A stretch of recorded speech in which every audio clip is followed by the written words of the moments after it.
Tov, la dernière fois que nous nous sommes parlé concernant la prophétie de Malachim dans ce deuxième chapitre, il faut avoir en tête les différentes remontrances qui ont été faites. Il y a eu des remontrances qui ont été faites au niveau des sacrifices, puis des remontrances au niveau du travail des Kohanim et donc de l'implication de leur rôle essentiel qui n'a pas été à sa juste mesure.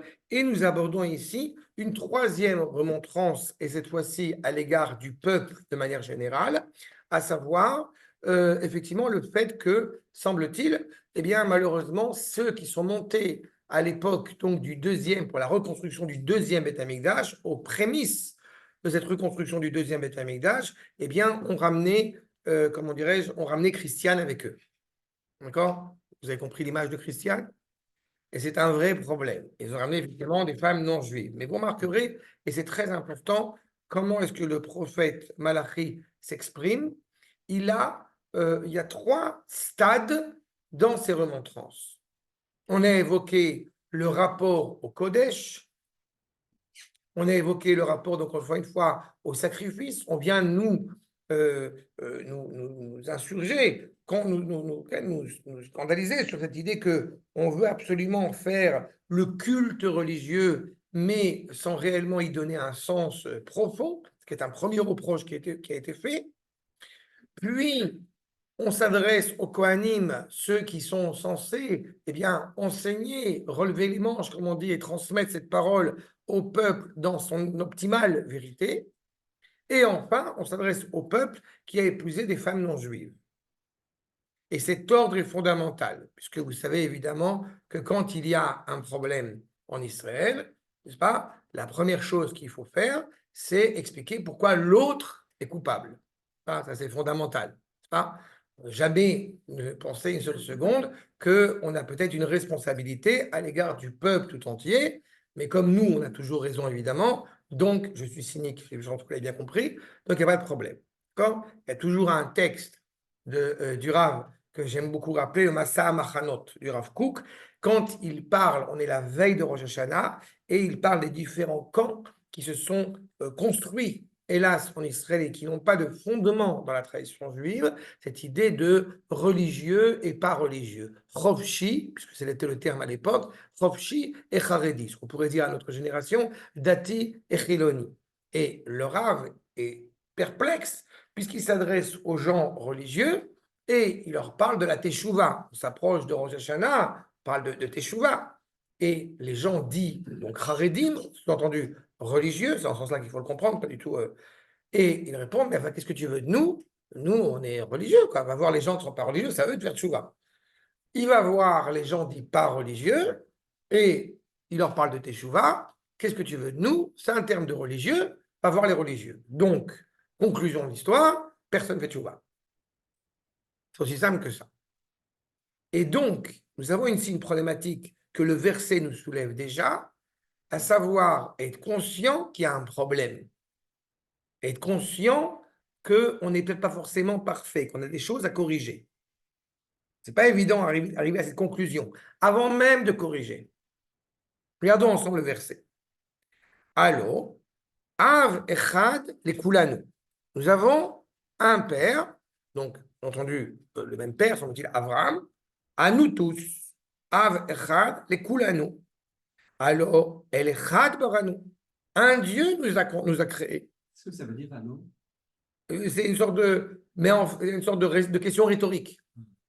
Mais enfin, on n'a qu'un seul Dieu, on a été façonné par, on a un seul Père. Il y a la question qui est sous-entendue dans ça.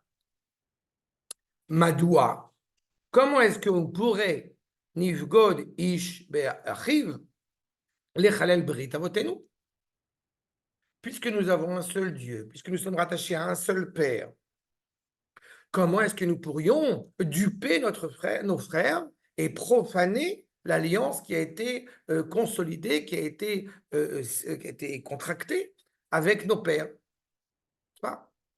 Pour reprendre la question comment dirais-je, la question foncière, la question immobilière qui était soulevée tout à l'heure, voilà, tu vois, puisque ce sont des gens droits, puisqu'on ne peut pas, c'est pas possible. Voilà. Sauf qu'il y a la réponse dans le verset 11. Bagda Yehuda. Je n'ai pas compris. On parle de une remarque de la part du peuple, de la part donc d'Israël, qui dit, mais enfin, on a un seul Père, on est rattaché à un seul Dieu, comment est-ce qu'on pourrait tromper notre frère, comment est-ce qu'on pourrait, etc., etc. Et la réponse, c'est, mais Yehuda a trompé. Yehuda s'est laissé aller à des déviances. Vetoevan esta, Israël. Une dépravation a été pratiquée en Israël et à Jérusalem. Ken, Chilel Yehuda Kodesh. Yehuda a profané la sainteté d'Akash Baruch Hu, Kodesh Hashem, Asher Ahev, Ubal Bay, Ubal Bat, et El Nechar. Non seulement, comment est-ce qu'il a pu profaner le nom d'Akadosh Baruch Hu? On parle de Yehuda parce que, eh bien, il a pris pour femme une non-juive. Bat El Nechar. Vous remarquerez que c'est pas seulement le fait d'avoir pris une non-juive, Asheram, ou Baal Bat El Nechar. C'est-à-dire qu'il a, semble-t-il, avait déjà une femme qui était juive pour le coup, mais il en a pris une autre. Et il semble qu'encore une fois, et c'est ce qui va être, on va essayer de comprendre ça, c'est la valeur de la famille qui est inscrite, qui est sous-jacente à ce qu'on est en train de soulever maintenant. Mais on va en reparler, Bezrat Hashem. Pour l'instant, qu'est-ce qu'il nous dit? Qu'est-ce qui est si différent de ce qu'on a pu aborder quand on a abordé Malachim avant Pessah? Quand on fait une faute, j'ai envie de dire, quand on fait une faute, c'est pas grave. Quand on est conscient qu'on fait une faute, c'est pas grave. Ce qui est plus problématique, c'est quand il y a un problème de droiture, quand il y a un problème d'honnêteté. On vient en disant, mais regarde, j'ai une chemise propre, elle n'est pas sale, ma chemise. Il n'y a pas de problème. Sauf que derrière, semble-t-il, il y a quelque chose de très problématique. C'est-à-dire qu'on se présente, comme on dit, patte blanche, parce qu'on ne se rend même pas compte qu'il y a un problème de fond. Là, on est à l'échelle du peuple. Après avoir fait des remontrances dans le rapport que nous entretenions à l'égard du Kodesh, après avoir fait des remontrances à l'égard de ceux qui sont censés enseigner une parole vraie et authentique, bien, il y a une remontrance à l'égard du peuple. Est-ce que je peux ouvrir la fenêtre? Ça te gêne, Sylvie? Non, non, pas du tout. Ça te gênera? Non, pas du tout, au contraire. Juste, tu laisses la musique claire. Ouais. Et Sylviane? On peut être droit et fauter en pensant être dans le... C'est plus grave. Oui, Mais c'est plus grave. Oui. Le fait, c'est... c'est plus de la droiture, c'est je m'arrange. Ah, pas tout. Quand tu es droite, tu sais pertinemment. Je vais donner un exemple très concret. C'est-à-dire, est-ce que, c'est une question que j'ai demandé aujourd'hui justement dans mon cours tout à l'heure aux soldats. Une question qui doit nous importer, c'est est-ce que ce que je fais est souhaité par Akadosh Baruch Hu? D'accord? C'est une question qui doit nous animer 25 heures sur 24. Est souhaité ou alors est jugé comme... Souhaité. Est-ce que Akadosh Baruch Hu pense que c'est une bonne chose de faire ce que je fais maintenant? D'accord? Je ne te dis pas que automatiquement la réponse elle va être agréable. Mais on réfléchit et dans cette volonté d'honnêteté et de cohérence, je prends un exemple très concret. Ce n'est pas un secret, j'étais un peu plus, un peu moins maintenant, un fan de Jean-Jacques Goldman. D'accord? Est-ce qu'on peut considérer que la... C'est pas très grave. non, quoi, Goldman ou Akadosh Baruch Hu? Non, je pense pas beaucoup à Akadosh Baruch Hu. Je pense que tu aimes Jean-Jacques Goldman. Je pense qu'il a Oui. beaucoup à faire sur Ça cette va planète. Ah non, Goldman, il s'en fout, c'est Voilà. évident. Mais Akadosh Baruch Hu, c'est pas Il y a sûr. pire que Goldman aussi. C'est d'ailleurs, mais vous comprendrez que dans la volonté, le véhicule de penser, de vivre exclusivement quelque chose qui est bénéfique à cette expression de sainteté, même les paroles de Jean-Jacques Goldman ne sont pas forcément les plus animées par cette aspiration de sainteté. D'accord? Lui, Funès non plus. Et oui, mais Louis de Funès, tu peux trouver quelque chose. Il y a Rabbi Jacob. Mais le fait est, c'est qu'il y a des choses qui sont, encore une fois, profondément négatives, il y a des choses qui sont profondément positives, et puis il y a des choses qui sont un peu dans le domaine du gris, comme on va dire. D'accord? Cette réalité-là, d'abord, si je suis cohérent et droit et honnête avec moi-même, je dois m'interroger. J'ai pris ça comme exemple volontairement, mais Mais c'est Dieu qui a fait changer Goldman.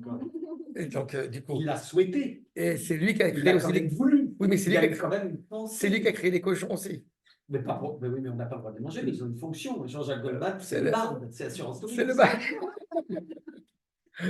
C'est le- C'est sans fin parce que ce qu'on fait là, c'est Oui, mais c'est ça la réalité. Oui. Quand tu sais qu'encore une fois, je ne suis pas totalement cohérent vis-à-vis du projet divin, mais je l'assume en me disant, je travaille, je m'améliore, j'avance vers quelque chose qui est plus optimal, ça va. Mais ce qui est plus dramatique, c'est quand je viens dire, j'écoute Goldman, fais une mitzvah d'écouter Jean-Jacques Goldman. Prends pas l'exemple, prends l'exemple de Goldman encore une fois comme anecdotique, mais prends plein de choses encore une fois que tu peux entendre, que tu peux Et véhiculer. Bach, c'est de la musique. Bach est beaucoup plus problématique. C'est pour ça que Bach est beaucoup plus problématique. J'adore Bach. Mais c'est d'ailleurs, mais lui c'est beaucoup plus Je problématique sais. parce que par rapport à ce que ça implique. Et j'ai eu une discussion personnelle avec. Et j'ai eu une bénédiction là-dessus, sur Bach. Je ne suis pas prophète. Ce qui est important, encore une fois, et là j'ai pris Goldman comme musique, on peut voir parce que la musique c'est un sujet qui me passionne aussi par rapport à ce que ça représente. Mais il y a plein d'autres domaines. Il y a plein d'autres domaines. La vraie question de savoir est-ce que je peux mettre, comme ça, encore une fois, ça m'est arrivé de l'entendre, ce genre de propos, ce genre de questionnement, si je mets la télévision en dehors des Israël, parce qu'en Israël, il n'y a même pas de question, mais je mets la télévision sur Shaon Shabbat pour pouvoir voir le match de Barcelone, machin, Lens, et admettons que d'un point de vue technique, on peut trouver un arrangement. Tu as Shaon Shabbat, machin, etc. Tu n'as rien fait, tu n'as pas appuyé sur le bouton, rien du tout. Mais est-ce que c'est réellement... Tu passes par là avec ton sandwich merguez. Oh, télé. Voilà. Est-ce que c'est réellement souhaité et souhaitable le jour du Shabbat avec la fonction et le rôle essentiel de Shabbat? C'est ça la question qui est derrière. Regardez les paroles, les enseignements du Ramat Vali. Mipnei avodatam הפגומה והחלושה שלא היו רוצים לטרוח כראוי להמשיך השפעות הקדושה אל השכינה. Je reprends les propos, ils sont d'une précision extraordinaire. Du fait que leur manière d'honorer Akash Baruch Hu est déjà caduque, est déjà blessée, est déjà affaiblie. Pourquoi c'est affaibli? Parce qu'ils n'ont pas envie de se prendre, je vais dire, ils n'ont pas envie de se prendre la tête un peu trop. Ils n'ont pas envie de faire trop d'efforts. Qu'est-ce qui est problématique dans le fait de faire le Seder de Pessah à 4h30 du matin? Est-ce que c'est parce qu'on a peur de manger ou de ne pas manger la matzah après minuit avec toute une discussion ilkhatique qui est derrière? Ou parce que j'ai envie d'aller me coucher le plus vite possible et que par conséquent, une colle à cavote, ça me saoule de faire le Seder? Mais à la rigueur, ce qu'on pourrait dire, c'est faire le Seder pour honorer, remercier, être profondément reconnaissant à l'égard du Kadosh Baruch Hu. À la rigueur, on aurait envie de dire, ben, j'ai fini que à 4h30 du matin. La vraie question, elle n'est pas à quelle heure on a fini, c'est qu'est-ce qu'on a fait jusqu'à 4h30 du matin. Qu'est-ce qui nous impose, qu'est-ce qui nous anime jusqu'à 4h30 du matin. On a le droit de dire on est fatigué, on a le droit de dire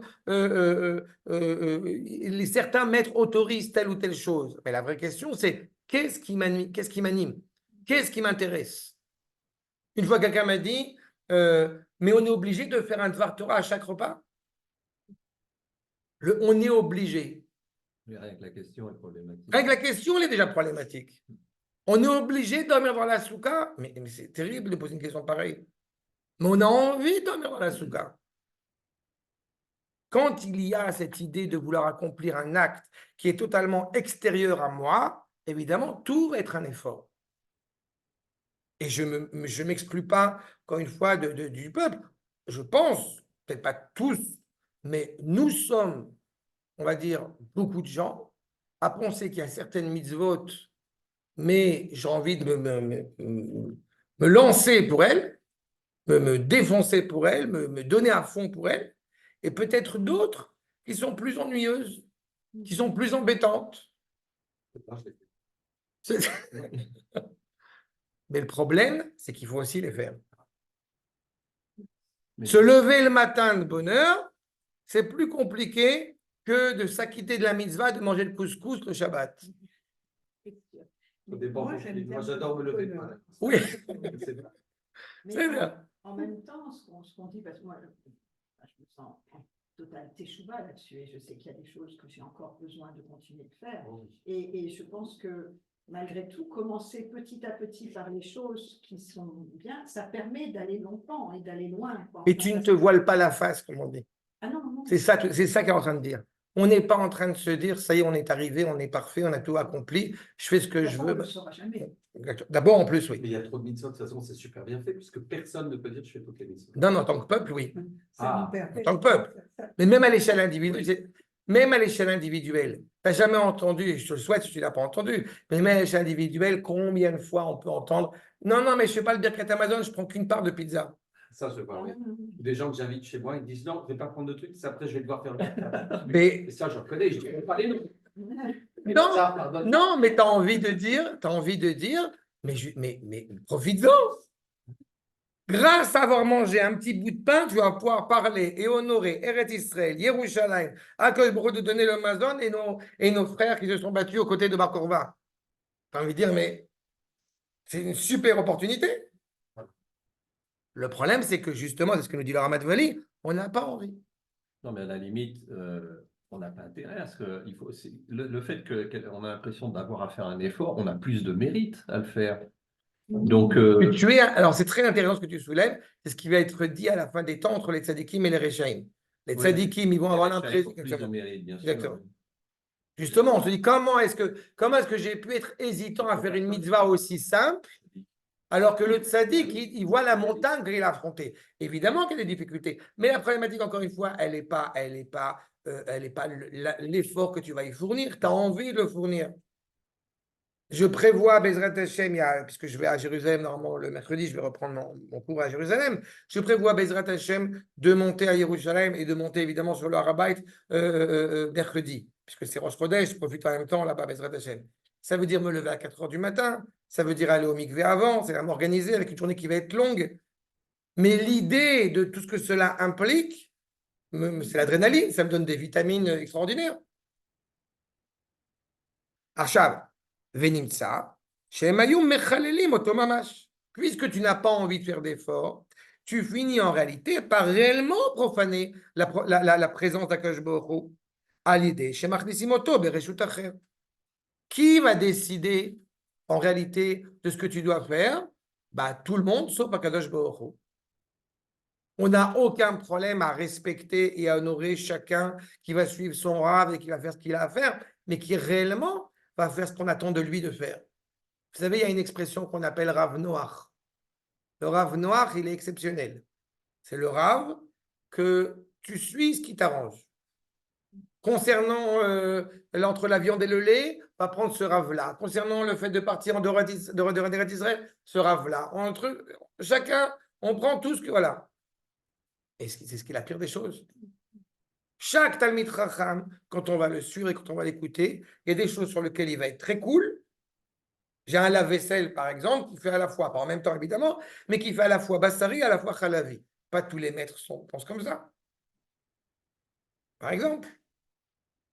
Et à l'inverse, il y a des choses sur lesquelles certains rabbinim vont être plus durs, les mêmes rabbinim. En essayant de suivre chacun ce qui nous arrange, en réalité, on prend le pas, comme on dit, d'être dirigé par quelqu'un d'autre. C'est qui le quelqu'un d'autre? Ben, c'est moi. Je suis Dieu.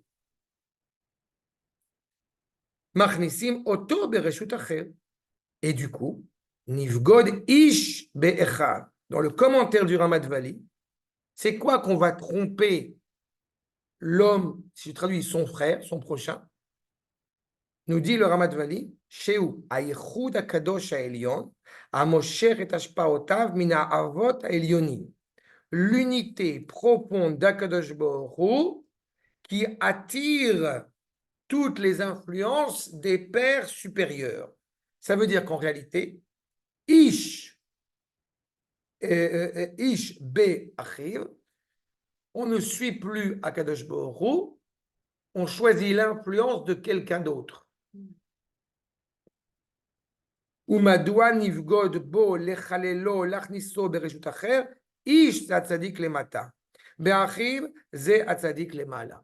Je prends le rave qui m'arrange, comme ça m'arrange, avec un seul objectif en réalité, hélas, ne pas servir à Kadosh Baruch Hu, mais servir mes intérêts, mais servir la Torah telle que je l'entends. Et je n'ai pas la prétention de ne pas être confronté à cela. Mais comme on a une kippa, comme on a une barbe, comme on a un comportement officiellement religieux, on va dire, donc j'ai une légitimité. Pourtant, je suis les enseignements de nos pères. Pourtant, je sers mon Dieu puisque je suis ce que la Torah, elle me dit. Il y a quelque chose que j'aime souvent dire, c'est qu'il n'y a pas 4 livres du Shulchan Aruch, il y en a 5. Sauf que le 5e, il n'est pas écrit. Est-ce qu'il y a écrit que je dois parler avec mon prochain correctement? Ce n'est pas écrit dans le Shulchan Aruch. Ah, ben c'est bon alors. Je peux l'insulter puisque de toute façon... par exemple. Et plein d'autres domaines, encore une fois, qui sont tout aussi importants que celui-ci. Je n'ai pas dit est-ce qu'on a une mitzvah de dire bonjour à son prochain, parce qu'il y a une mitzvah de dire shalom à son prochain. Et ça, je peux vous dire que dans le train, quand je vois des gens, je me régale. Quand je commence à voir des gens qui sont a priori un peu plus toraniques. Oui, mais quand il y a un juif qui vient me demander est-ce que le train pour machin, il arrive, quand est-ce qu'il arrive, et que je vois que c'est un Ben Torah, je lui dis d'abord shalom, c'est écrit dans le Shulchan Aruch. Ah non, je me régale. Je me chauffe facilement pour ce genre de truc. Je vais dire à mon voisin, tout à l'heure, je suis passée, je lui ai dit, recteur, il n'a pas répondu.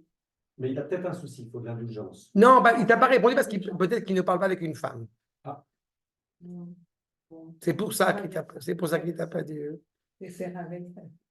En tous les cas, vous voyez ce que nous dit le Ramat Vali, c'est qu'on a un comportement officiellement religieux, officiellement a priori digne de ce nom, mais qui en réalité, c'est là où c'est beaucoup plus problématique, ne prend même pas conscience qu'il y a un problème. C'est beaucoup plus sournois, c'est beaucoup plus nuancé que quelqu'un qui se sait pas parfait, que quelqu'un qui se sait fauter. Regardez Rashi. Et justement, cette alliance qui a été contractée avec nos pères, accord numéro 2, les Chalel Brit Avotenu, Brit Shekarat Akadosh Baruch Hu, Im Avotenu Besinaï. Cette alliance qui a été contractée avec nos pères au Sinaï. Je rappelle que nous avons reçu la Torah, nous appliquons les mitzvot uniquement parce que Moshe nous les a transmises, nous les a enseignées. Mais je rappelle aussi que nous sommes appropriés à accomplir ces mitzvot parce que nous sommes les fils d'eux. Aujourd'hui, comme vous le savez, on a commémoré Yom HaZikaron la Shoah, la fameuse expression qui veut absolument faire des parallèles entre le comportement, il y a 80 ans, des nazis et le comportement qu'on nous reproche dans le monde avec certains autochtones. Eh bien, j'ai le sentiment que, comme je l'ai dit aujourd'hui dans mon cours là-bas, que 1/10 de la cruauté des nazis, on n'a pas encore fait sur les Arabes à Gaza. 1/10. Voilà. Mais même pas une fraction. Non, je dis voilà, j'ai dit 1/10, j'ai même exagéré. C'est une question d'intention. Exactement. Tu l'as pas. Exactement. Donc c'est 100 ou 0. Cette réalité-là, elle est inhérente au peuple juif. Alors on se dispute, on a des heurts, on a des déboires, on a des discussions, mais on n'arrive même pas à ça, ni en interne, ni même en externe, même si ça pourrait être justifié. Acha, malheureusement, comme on le voit, en invoquant cette idée qu'on a un seul père, c'est pour ça que je vous dis qu'à chaque fois, c'est Mina Sharim qu'on choisit, qu'on avance dans ces... On n'arrête pas d'entendre parler l'unité, nous sommes un, il faut s'unir. Puis on gratte un peu et on voit qu'il y a beaucoup de vent derrière. Regardez ma corde numéro 3, le Metsudot. On a un seul père, justement. Après les différents propos que nous avons évoqués sur les remontrances, il invoque une autre raison que nous venons de soulever. Chez Loïtratse Hashem Bekorbanotea, Akadosh Baruch Hu, effectivement, donc, puisqu'il n'accepterait pas, il n'agréera pas nos sacrifices. Et l'autre remontrance, effectivement, c'est la Bgida, chez Bgadou Beneshotehem Aksherot. Nous avions des femmes. Donc, quand je dis des femmes, on a une femme, c'est-à-dire nos femmes qui étaient donc appropriées à être nos épouses, et on les a trompées. Nous sommes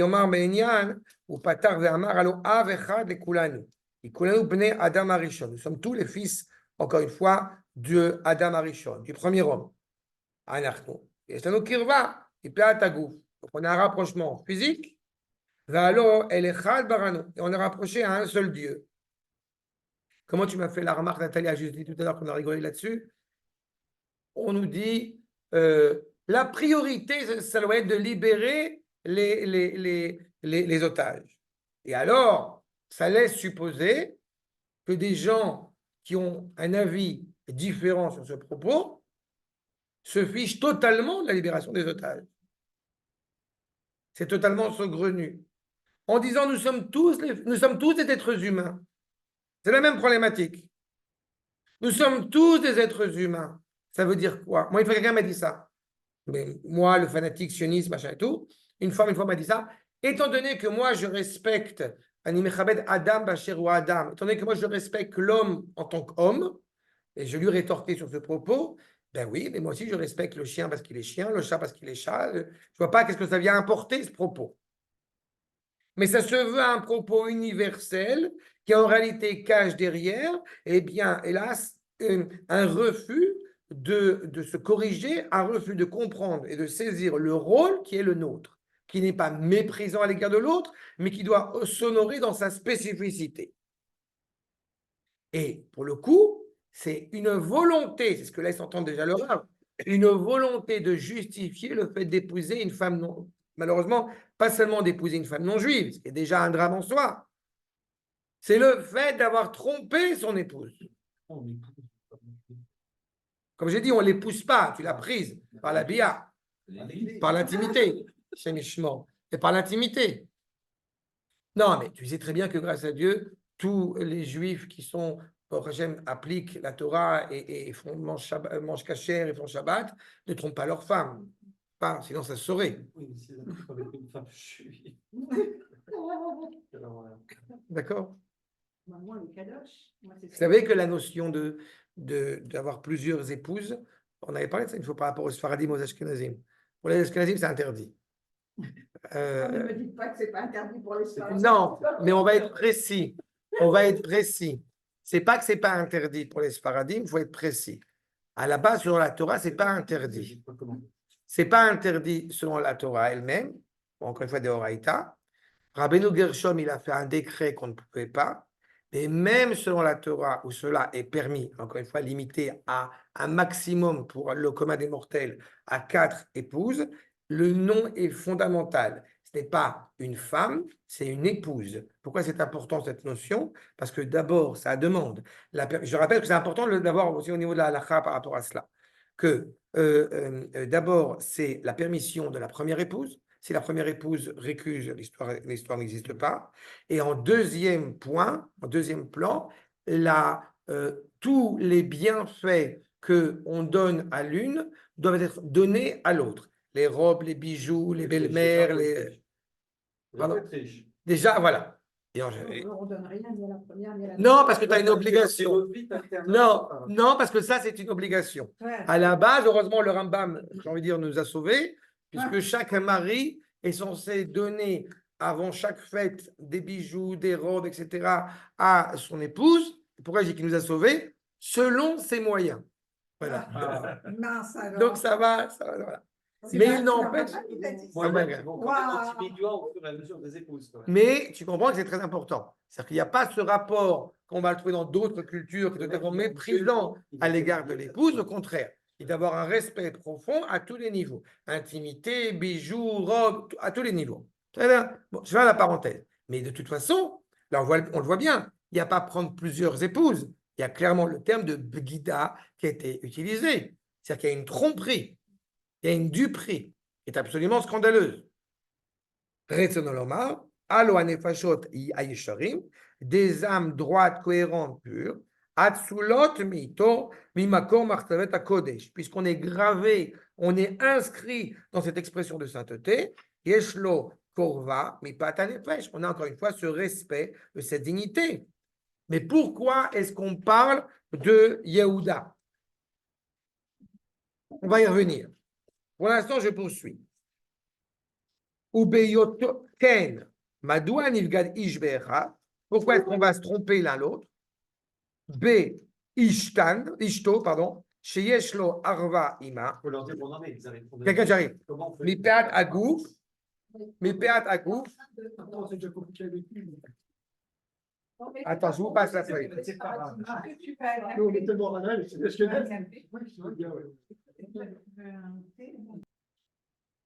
Bon, le fait est qu'effectivement, nous avons trompé cette épouse. Nous avons trompé cette épouse avec nous avons un rapport direct, un rapport de fraternité. Ish be'echad, le Mesudot ici ne nous parle pas du Ramat Vali comme avoir trompé Akadosh Baruch Hu. J'ai fait exprès de dans cet ordre-là. Tromper son frère, c'est tromper d'abord avant tout Akadosh Baruch Hu. Ve'ahavta le'racha kamocha, l'amour qu'on a à l'égard du prochain. Il faut se rappeler que Re'acha dans Mishlei, c'est Akadosh Baruch Hu. C'est-à-dire qu'en réalité, c'est parce que j'aime Akadosh Baruch Hu que j'aime mon prochain. Ce n'est pas un amour social. Et c'est dans ce lien que j'ai avec Akadosh Baruch Hu qui s'exprime dans mon rapport à l'autre. D'accord? Avant Lévinas, bien avant Lévinas, vous voyez à quel point il y a déjà une source traditionnelle sur ce propos qui est très important, ce qui ne méprise absolument pas Lévinas. N'est-ce pas? Mais on a souvent évoqué cette problématique-là.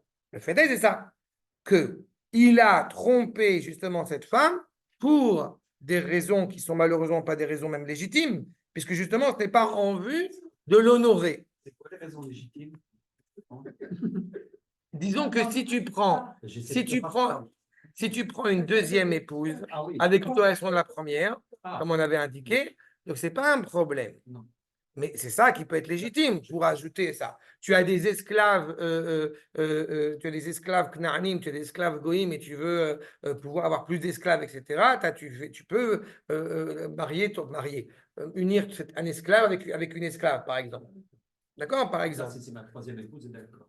Mais non, non, parce que c'est une épouse. C'est une épouse. Ce n'est pas une concubine, ce n'est pas autre chose.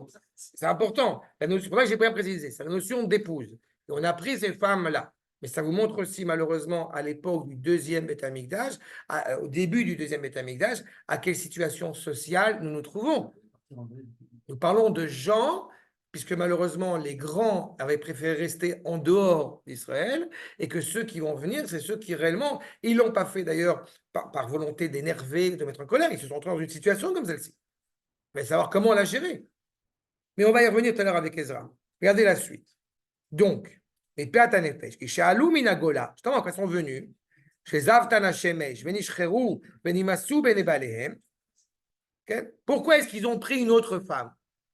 Il y a une logique, encore une fois, malheureusement, une logique malheureuse dans cette réalité-là. Pourquoi ils ont trompé leur femme? Nous dit le Rav, parce que quand ils sont venus en Israël, la femme qui était belle, blanche, etc., genre dans le passé, bah, elle a commencé un petit peu à se flétrir. Oh. Oh là là. Parce que l'homme, lui, absolument. Non, mais c'est qui est intéressant. Regardez ce qui est intéressant, ce que dit le Metzudot. Regardez, ligne 18. Ce qui est intéressant, et c'est malheureusement, Nishcheru venimasu benebalehen, leur mari ne les désirait plus. Venasu alem nashim nochiot, et ils ont pris des goyotes, sous prétexte que ces goyotes, évidemment, elles étaient plus resplendissantes, plus joyeuses, plus jolies, plus ce que vous voulez, etc. C'est terrible, c'est terrible. Et le prophète leur fait des remontrances à cause de cela. Encore une fois, la problématique ici qui est posée, c'est toujours la même, et qui malheureusement n'est pas d'aujourd'hui. On se rappelle que le divorce existe dans la tradition juive. Donc, il y a une réalité qui existe. On voit bien que le fait d'avoir pris justement une autre femme en trompant ton épouse vient dans une modalité qui est malheureusement exclusivement réservée à la débauche. Je ne veux pas vous effrayer. Mais il y avait... D'abord, ils auraient pu divorcer. Après, il y a une responsabilité. Après, il y a une responsabilité ou non divorcer. ou de pas, ou en tout cas de voir si réellement tu as ce lien que tu entretiens. Mais je ne veux pas vous effrayer, mais vous me permettrez de le rappeler. Dans les nombreuses histoires que je connais en tant que conseiller, en tant que, bref, chose absolument sordide, il y avait quand même une femme qui allait se tremper au mikvé parce qu'il était très important pour l'homme avec qui elle avait cette intimité qu'elle aille au mikvé. Vous allez me dire, bah oui, non, c'est normal à peu près. Non, c'est pas normal. Pourquoi? Parce que l'homme était marié. C'est incroyable. Vous comprenez qu'il y a quelque chose qui n'est pas tellement net dans cette histoire. L'homme est marié, mais c'est très important pour lui qu'elle aille au mikvé avant de tromper sa femme. Et je vous promets que ça existe. Mais il faut se rendre compte du côté absurde. Ah, mais la morale, c'est qu'on est totalement absurde. La morale est totalement absurde. C'est ce qu'on a repris tout à l'heure. La morale de cette réalité, c'est qu'on veut absolument être dans les clous, mais tu es déjà plus dans les clous. C'est la mitzvah qui cache la mitzvah. Tu sais, je vais te dire, quelqu'un m'a dit une fois dans les fameux cours sur ces sujets-là que, bon, en admettant que tu as regardé une autre femme, tu vas pas forcément faire une faute. Et je lui ai répondu, très honnêtement, mais c'est pas du tout, ça devrait même être logique, mais je ne regarde pas une autre femme. La cohérence, encore une fois, d'un homme qui respecte sa femme, c'est que je ne suis pas en train de regarder la femme de mon voisin. C'est d'une logique implacable. Et quand tu as un instinct que tu vas regarder la femme de ton voisin, tu te dis, c'est pas bien, oh là là, ce que j'ai fait. Je ne suis pas en train de dire, mais on a le droit, on regarde. J'ai pas touché, j'ai que regardé. Mais on n'est pas dans un. Exactement. C'est ça qu'il aurait, d'une certaine manière aussi, fait dans cette remontrance. Et alors que la Torah, encore une fois, elle a clairement interdit cela dans l'alliance qui a été contractée avec nos pères, sur les paroles mêmes de la Torah. Je me permets de vous rappeler que Agar n'est pas la femme d'Abraham. Je me permets de vous rappeler par la même occasion que celle qui a proposé Agar, c'est Sarah.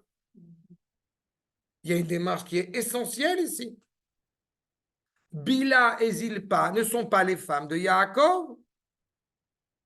Elles sont proposées par Rachel et Léa, et en plus c'est avant le temps de la Torah, mais peu importe, elles sont proposées à Yaakov.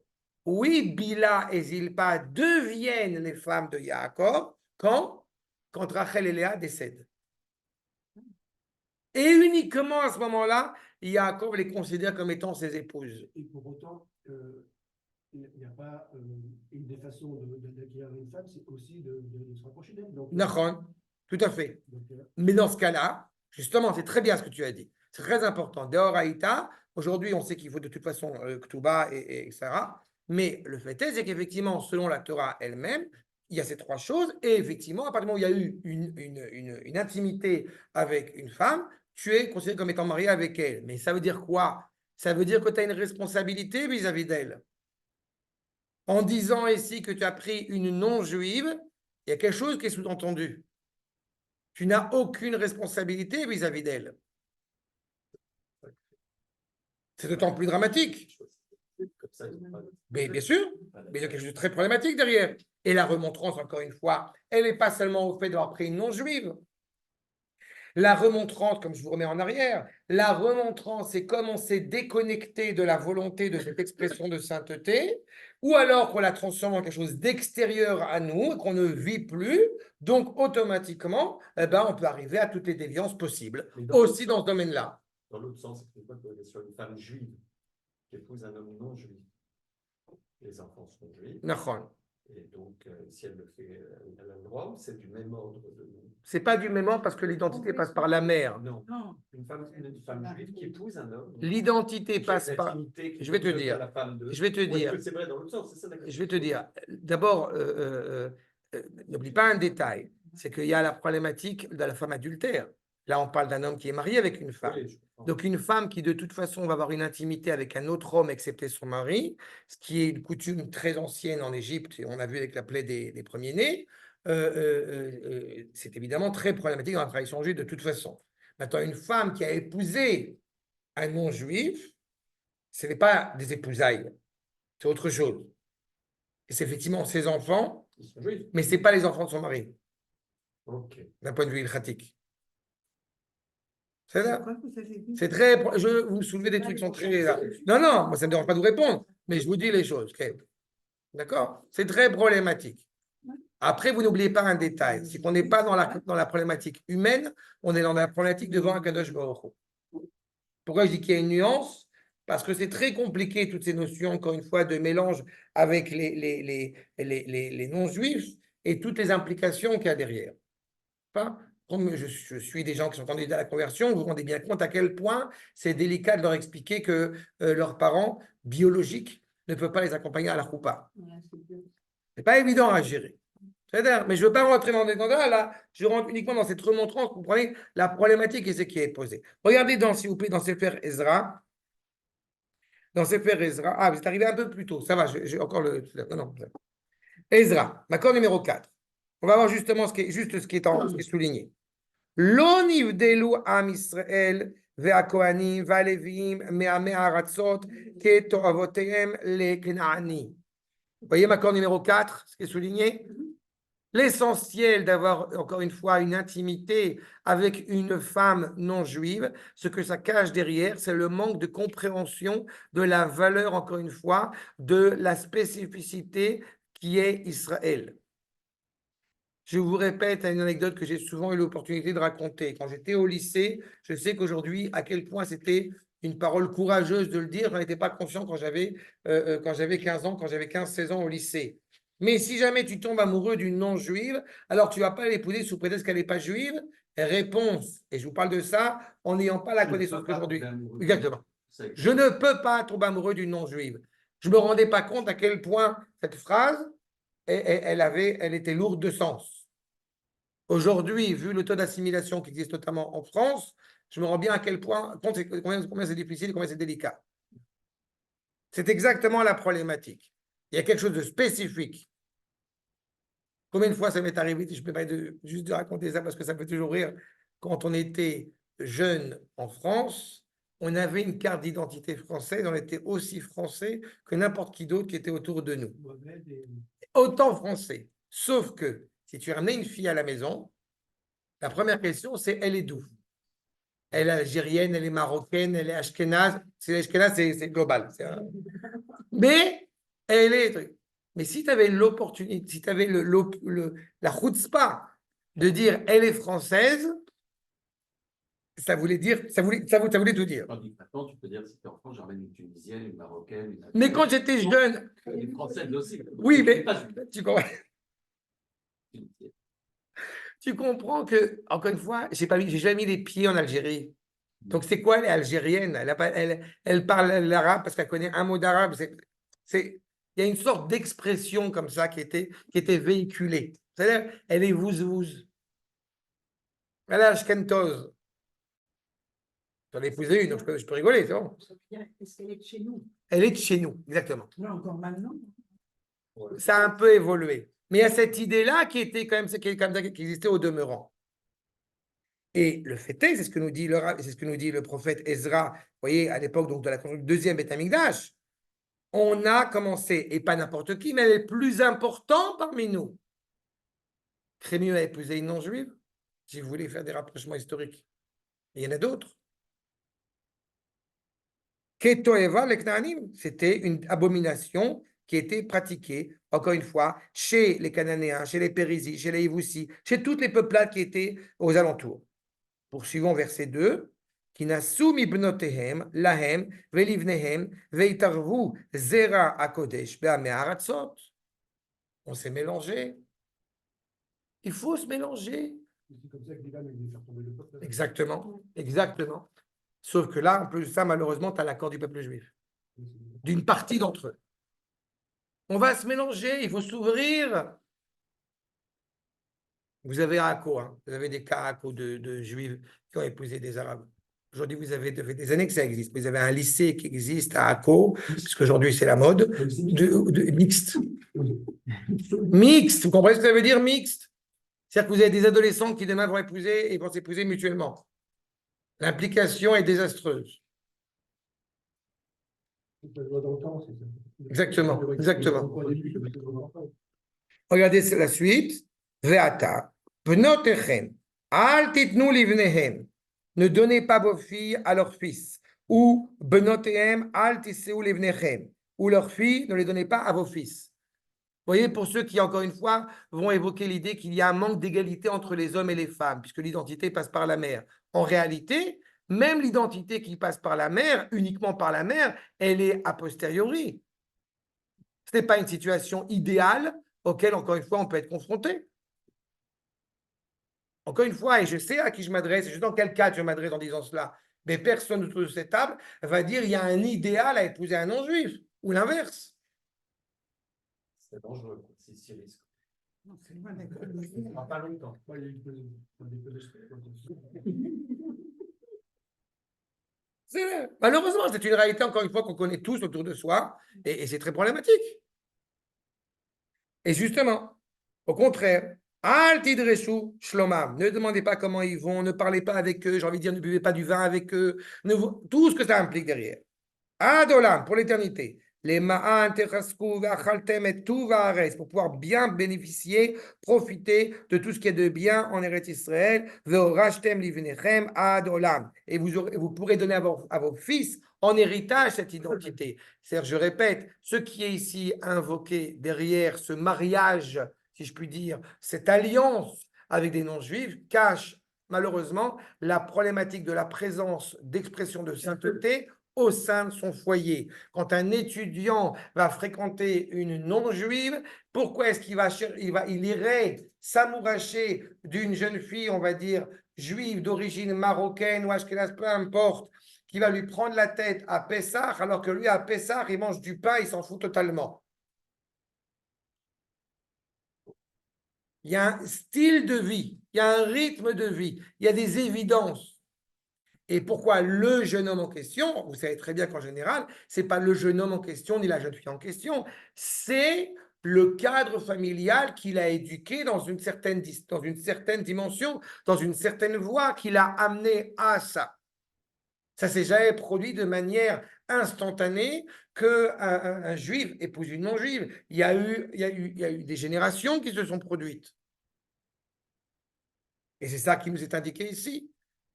Vous commencez à boire du vin avec eux, vous commencez à vous marier avec eux, 2, 3, 4 générations, c'est fini. Et si vous prenez ça à l'échelle d'une grande partie que Dieu nous en préserve du peuple juif, vous voyez les implications qu'il y a derrière. Exactement, exactement. Donc, pour cela, et ce qui a été assez impressionnant de leur part, c'est d'être prêt à renvoyer ces femmes non juives. Ce qui n'était pas évident. Mais ils l'ont fait à l'époque de Ezra.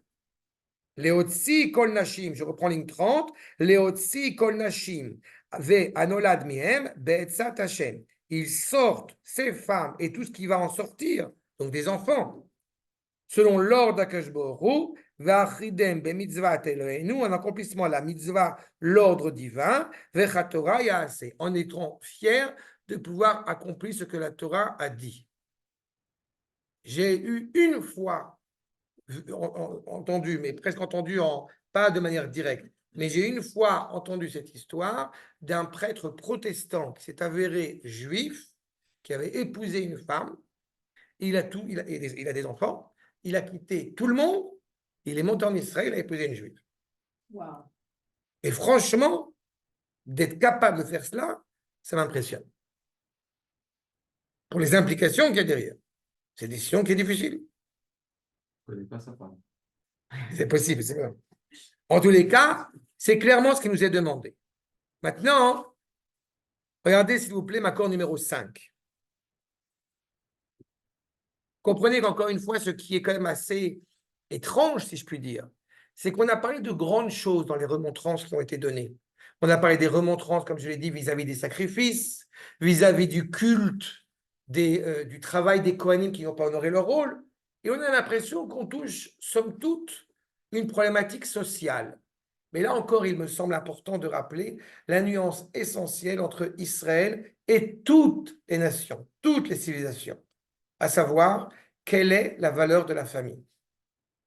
Et comprenez la problématique contemporaine, encore une fois, à laquelle nous sommes confrontés. En hébreu, je vous rappelle, on a une expression, je sais qu'elle existe aussi malheureusement en français, Famille monoparentale. Cette expression est navrante. Mishpacha chad orit. Pourquoi? Un oxymore. Exactement. Ça ne veut pas dire, encore une fois, qu'il faut jeter des pierres sur ces réalités parfois qui sont douloureuses. Mais on ne peut pas appeler une famille quand malheureusement, il n'y a qu'un parent. La valeur de la famille en tant que telle, elle est quelque chose d'essentiel dans la tradition juive. Ce n'est pas un hasard si c'est mis au même rang que les sacrifices et le culte des Kohanim, parce que la valeur de la famille est essentielle. Je suis même presque ému de le rappeler à quelques jours, à quelques semaines de Pessah. Toutes les fêtes, on voit bien à quel point la valeur de la famille est essentielle. À quel point la place des enfants et à quel point la valeur de la famille, encore une fois, est essentielle. Regardez les propos du Malbim. Une fois qu'on a reçu des remontrances sur la valeur des sacrifices, maintenant qu'on a épousé des femmes non juives. Vous voyez, là, il n'y a pas forcément la duperie qui est mise en évidence, mais le fait même d'avoir pris aussi des épouses non juives. Pourquoi? Quel est le problème? Premier problème, bat el necha. Premier point, parce qu'on a pris une femme non juive.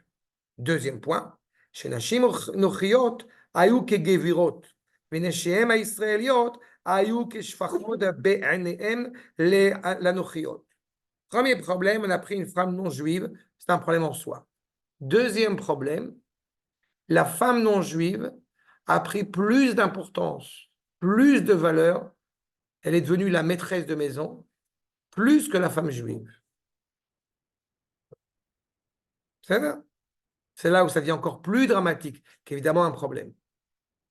Franchement, Christiane a fait le couscous mieux que ma mère. Tu n'es pas obligé d'épouser, tu peux en faire une esclave. Mais l'esclave, ce n'est pas une épouse. Ah, Il n'y a pas d'assou. Et on l'a pris comme épouse. Tu as vu qu'on l'a pris comme épouse? Tu as tout à fait raison. Tu as tout à fait raison. attends, le rap vient de dire que j'avais tout à fait raison. Non, mais non seulement tu as raison, mais tu pourrais éventuellement épouser la femme non juive à une seule condition. Dans la Milchemet Reshut, mais ça c'est une fois quand il y a la guerre, quand on veut conquérir, comme j'ai coutume de le dire, Courchevel, Val Thorens, c'est les deux Alpes. Quand tu veux conquérir en plus de Eretz Israël, puisqu'à priori Courchevel, c'est pas encore dans Eretz Israël, eh bien dans ce cas-là, tu peux effectivement ramener une femme non juive qui a essayé de te tenter, parce que c'est aussi une guerre très difficile. Non, ça c'est vrai, ça vous le savez. Dans toutes les civilisations, les femmes, pour essayer de se sauver, elles ont essayé d'être, encore une fois, de trouver grâce aux yeux du colonisateur. Je vais vous rappeler la problématique des tondus. Toute la problématique des tondus en France, elle provient de cela. Mais dans toutes les civilisations, ça a été comme ça. Donc, dans ce cas-là, la Torah a autorisé à prendre cette femme, mais de l'enlaidir pendant 1 mois, avec les cheveux, les ongles, etc. Et que si à la fin de ce mois, tu veux la prendre pour épouse, alors tu peux la prendre pour épouse, mais si tu ne veux pas la prendre pour épouse, tu as l'obligation de la libérer.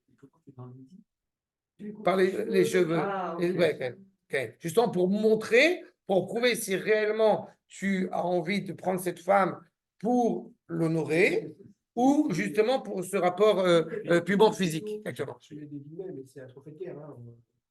Tu as compris? C'est un trophée de guerre. Oui, on parle de ça. D'accord? Pas un qui titse. Mais il y a un sens profond aussi à ça derrière. Pourquoi c'est les cheveux? Pourquoi c'est les ongles? Mais l'idée, elle est là. Dans ce cas-là, oui. Mais à la différence d'une femme esclave qu'on aurait le droit de prendre, de manière générale, là, on te dit, cette femme que tu as prise, tu n'as pas le droit de considérer comme esclave.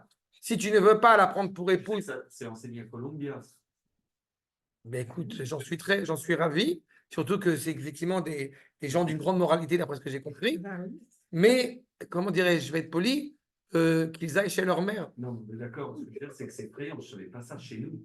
Ce que tu dis là. Mais on parle dans Milchemet Reshut et il faut comprendre dans quelle considération cela est permis. Je vais te dire, cela dit, le Rav Kook dit que justement c'est permis pour qu'on n'ait pas envie de le faire. C'est ça? Ouais, mais ça, c'est des subtilités extraordinaires de Rav Kook. Oui. La Torah, excuse-moi. Non, ils ne sont pas la Torah parce que c'est permis. Non, c'est permis, point. D'accord? C'est permis, point de Justement, là. il le disait tout à l'heure, C'est permis, point. Où on est cruel, où on n'est pas. Et je suis 100% d'accord, c'est 0-100. Là, c'est de la cruauté. Non, parce que Enlever une justement, femme, non, parce qu'il y a une réalité, encore une fois, plus que ça, il y a une réalité, je te répète, on est dans Milchemet Reshut. C'est-à-dire que ce sont des Talmidei Chachem qui vont aller se battre. Et le défi et la tentation est extraordinaire. La Torah, elle n'est pas donnée à des anges tutélaires. La Torah, elle est donnée à des hommes. Donc il faut être conscient de cette problématique, encore une fois, auquel Il n'y a l'homme. pas un soldat israélien, mais pas un qui est tenté par une femme palestinienne. Mais elle n'a pas essayé de lui plaire. Mais elle n'a pas essayé. Elle est serrée. Elle a pas- dans le, d'abord, on est dans Milchemet Mitzvah. Non, non, non, non, non, C'est non. grand. Non, d'abord, on est dans Milchemet Mitzvah pour l'instant. On n'est pas dans Milchemet Reshut. Ça, c'est le premier point. Et le deuxième point, on est dans une situation, encore une fois, où cette jeune femme, quand tu parles, encore une fois, Nora, elle n'a pas envie de lui plaire. Ça n'a pas été le cas, là. On parle d'une réalité qui est extrêmement délicate, qui est extrêmement difficile. Et c'est dans ce cadre-là, uniquement dans ce cadre-là, que la Torah a autorisé. Et quand je dis la Torah autorisée, je parle Akadosh Baruch Hu a autorisé. À la différence de Colombia, comme tu l'as cité, c'est pas Akadosh Baruch Hu. Non, je dis Colombien parce que Colombien, il se régalerait de savoir que chez nous, on enseigne ça. Mais dans Ça a été Milchemet permis, il Reshut, prendrait dans tous les sens. très bien, mais qu'ils le fassent. Prendre une femme. Mais je ne les attends pas pour ça. Mais je ne les attends pas pour ça. En fait, quand tu l'épouses, du coup, les obligations. Mais oui, c'est ce que j'ai Donc, expliqué. en fait, elle va bien traiter la femme. Mais c'est pour ça, mais c'est ce que j'ai dit, Aval. Une non-juive qui est traitée comme une juive. Bref, Bah, tu vas la convertir. ah, Rabotaï, écoutez ce que je dis, ça fait pas de plaisir. J'avais pas- J'ai dit une épouse. Quand je dis une épouse, c'est une épouse. Mais c'est au bout d'un mois où tu l'as d'abord enlaidi pour être certain que tu n'es pas tenté uniquement physiquement par le fait d'avoir cette femme. Et qu'au bout d'un mois de cela, tu as le droit de l'épouser. Mais si tu l'épouses, elle est ta femme. Comme tout ce que... C'est bon, j'ai pas de taille, c'est bon, elle est éligible. Donc, en tous les cas, non, mais c'est des notions, encore une fois. C'est des notions, encore une fois, que quand on véhicule surtout avec une pensée occidentale, c'est très difficile à entendre. Mais il faut être conscient, encore une fois, que la Torah, elle s'adresse au monde dans lequel nous sommes avec toute cette complexité et toutes ces difficultés. Elle ne parle pas à des anges tutélaires. La Torah n'est pas donnée à des anges. Et c'est pour ça que j'ai insisté sur le fait que même dans ce cadre-là, avec toutes les nuances et tous les paramètres qu'il faut prendre en considération, puisque nous sommes tentés, il y a une nature profonde de l'homme, de l'humain, à être tenté par l'interdit. Donc, si tu le légitimes, tu seras moins tenté. Il y a aussi cette implication pédagogique qui est derrière. Mais c'est l'avis du Rav Kook là-dessus. Le Rambam et Rashi sont très clairs par rapport au comportement qu'on doit avoir à son égard de toute façon. Mais peu importe, pendant ce premier mois que j'ai cité, ce n'est pas ton épouse. D'accord? Mais là, le problème qui est souvent soulevé, c'est que la femme non juive prend la place de l'épouse. Et c'est ça qui est encore plus dramatique. Archa, En théorie, elle se convertit quand même. de toute façon, elle est convertie, bien sûr. Ah, ok. Pour devenir épouse? Oui. Oui. Oui, d'accord. Et le Là, le mot- regarde, tu parles de là ou dans... de- Non, là, elle n'est pas convertie. Ah non, là, c'est une épouse, c'est excusez-moi, il est légitime. Exactement, mais, exactement. On vient parler de. Le Vadaï, le Vadaï. La femme qu'on a... Le mois où tu l'en as dit, Regarde. le mois où tu l'en as dit, c'est aussi pour qu'elle puisse faire son deuil du mari qu'elle a Aussi, perdu. parce qu'elle n'a pas vu sa mère, elle n'a pas vu son père. C'est pas tellement cruel. Mais encore une fois, je répète, moi, je pense que vous êtes conscient de cela. Je ne suis pas l'avocat de la Torah. La Torah, elle a raison, la Torah est la morale, la Torah est la justesse, point. C'est tout. C'est-à-dire que celui qui trouve ça choquant, ben, très bien, ben, va que ça. Ça me passe, mais alors, vous voyez, 4000 kilos dessus de la tête. D'accord? Le postulat, il est là. Et je répète, c'est dans un contexte très particulier de toute façon. C'est Milchemet Reshut, c'est pas Milchemet Mitzvah. Et ça me permet de rebondir sur la remarque tout à l'heure de Arnaud, que ce n'est pas la problématique aujourd'hui à Gaza. La problématique de Gaza, c'est d'abord une Milchemet Mitzvah. Il faut se le rappeler, j'ai eu l'occasion de faire deux cours sur la guerre et sur Gaza, et de rappeler qu'effectivement, nous ne menons pas la guerre à Gaza. Nous ne sommes pas censés mener la guerre à Gaza pour ramener les otages, avec tout évidemment la volonté de ramener les otages, ou pour tuer le Hamas. Non, nous menons la guerre à Gaza pour retrouver notre souveraineté dans Gaza qui fait partie des Eretz Israël. Et tant que les Juifs auront un doute sur le sujet, on continuera à se battre. C'est comme ça, malheureusement. Donc, en tous les cas, en insistant donc effectivement sur cette notion-là, regardez s'il vous plaît, ligne 7. D'abord, ligne 6, juste qui est souligné. Vous voyez, en prenant une femme non juive, Pagemu be ardut amishpacha. La valeur, encore une fois, de la famille. Il y a une cohérence. Quand on épouse une femme, pour reprendre un peu dans notre contexte, je veux dire contemporain, quand on épouse une femme, ashkénaze, séfarade, ce que vous voulez, il y a quelque chose qui est extraordinaire et qui est émouvant et qui est fascinant. On parle la même langue. Ce que disait Cocteau. Je disais ça à ma femme. Ok. Un oiseau sur son arbre. Je l'ai traduit. Exact. Mais oui, Non, mais Cocteau disait ça, c'est exactement ça. on est dans cette même cohérence. On parle la même langue. Quand on parle de Pessah, on parle la même langue avec des nuances, mais on parle la même langue. Ardout amishpacha. Et rajoute le Rav, Ardout aemuna. On a un seul Dieu. On est ensemble. Kulanu bnei Israël, poursuit le Malbim. Kulanu bnei Israël, bnei Av echad ou ma'aminim be'el echad. On est rattaché encore une fois. Un exemple très concret aujourd'hui, la sonnerie. Qu'est-ce que vous voulez de plus exceptionnel que cette sonnerie où on est dans la rue où tout le monde s'arrête? Ce n'est pas une question d'intérêt commun. Même le marteau-piqueur est ça. Ce n'est pas une question d'intérêt commun. C'est une question d'unité, encore une fois, dans les moments réjouissants et dans la douleur. Lachen, ken, lochen, ovde elilim. Les goïms ne sont pas de cet ordre-là. Shehem in mishpachot shonot viennent de plusieurs familles, les familles de la terre. Uma aminim beloim shonim et croient dans différentes divinités. Ver tikru bat el nechar shebeze tivgemu be'ardut amishpacha. Il faut bien se rendre compte, encore une fois, combien de fois on peut entendre ce genre de propos, de suivre un certain schéma. Ils ont des fêtes qui les unissent. Par exemple, il y a Black Friday, il y a Halloween, la Coupe du Il est Monde, chaud, je il est crois. chaud. Halloween, La Coupe C'est du sûr, Monde, Halloween, les Jeux Olympiques. l'Eurovision. L'Eurovision. Oh. Les choses. Ce qui est important, mais même dans leur culte ancien, aujourd'hui, il y a plus de. Mais il y a quelque chose qui est terrible, c'est la valeur de la famille. Ne me parlez pas maintenant d'Ouman et le type qui va à Ouman et qui quitte sa femme parce que c'est un sujet, je vais m'énerver. Ah ben, l'essence même de la famille. Quand un juif il va épouser Christiane en disant on s'aime, on s'en fout, c'est romantique, on va vivre d'amour d'amour et d'eau fraîche et tout va très bien. Arrête. Moi, je l'ai appris. Mais le fait c'est que malheureusement, il ne pense pas aux implications de tout ce que cela va apporter par la suite. Il ne pense pas parce qu'on ne lui a pas transmis, parce qu'on ne lui a pas enseigné.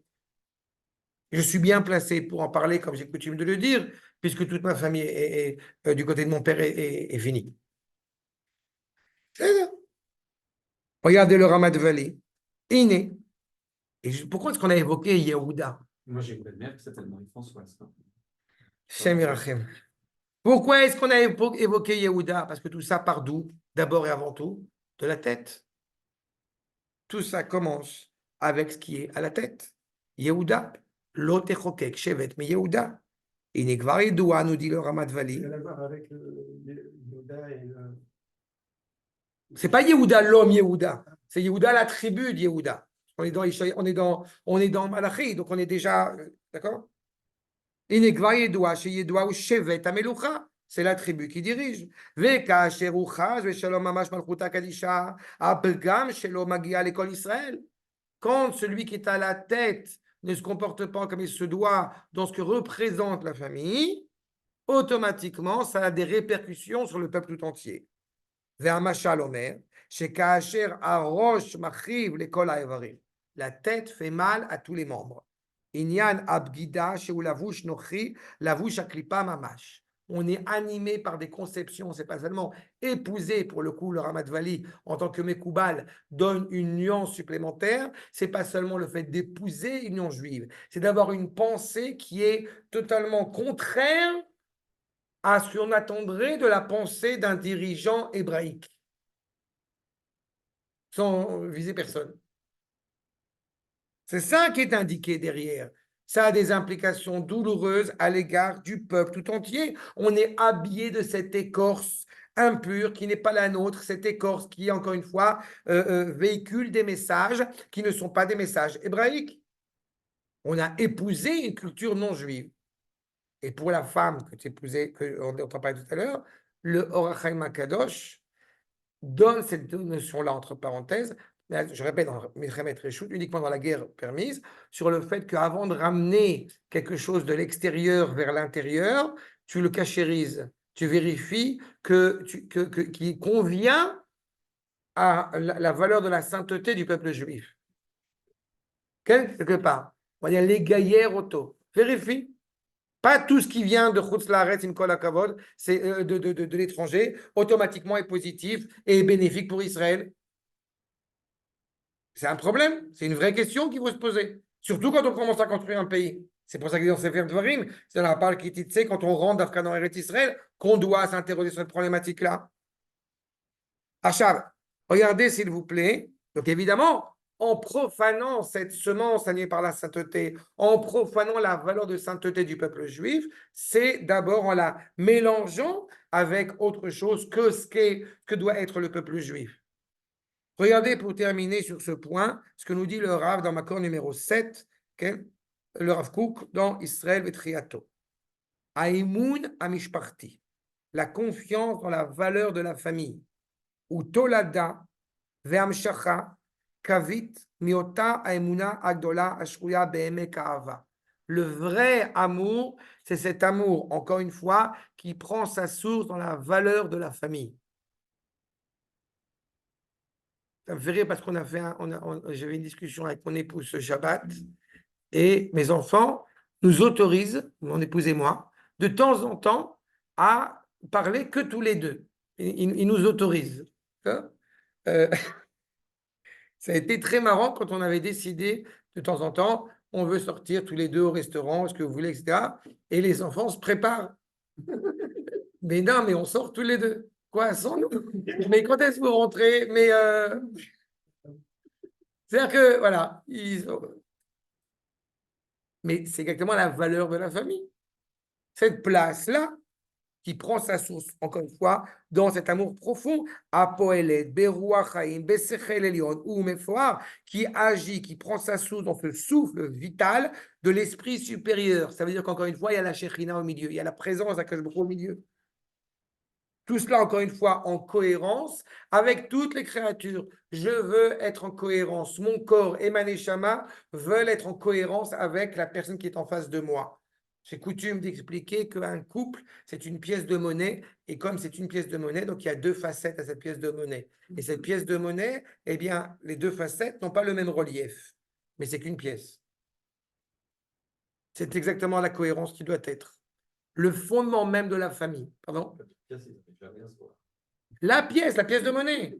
De quoi tu parles? La pièce de monnaie, les deux faces ne se revoient. Ah non. Alors ça, c'est intéressant ce que tu soulèves maintenant, parce que ça, il y a eu la bénédiction d'Akadosh Baruch Hu, dans la mesure où il a justement séparé l'homme de la femme, mais l'objectif est de retrouver cette cohérence. Oui, mais dans la pièce, les deux faces et piles se font. C'est intéressant ce que tu soulèves. Mais je répète, l'homme, Adam, qui avait été à la fois une dimension masculine et féminine, a été coupé pour que la femme puisse parler avec son mari, pour que le mari puisse parler avec ses femmes, pour qu'ils se retrouvent face à face. Mais quand il y a une telle cohérence et une telle cohésion dans un couple, entre guillemets, on n'a pas besoin de se parler pour se comprendre. D'accord?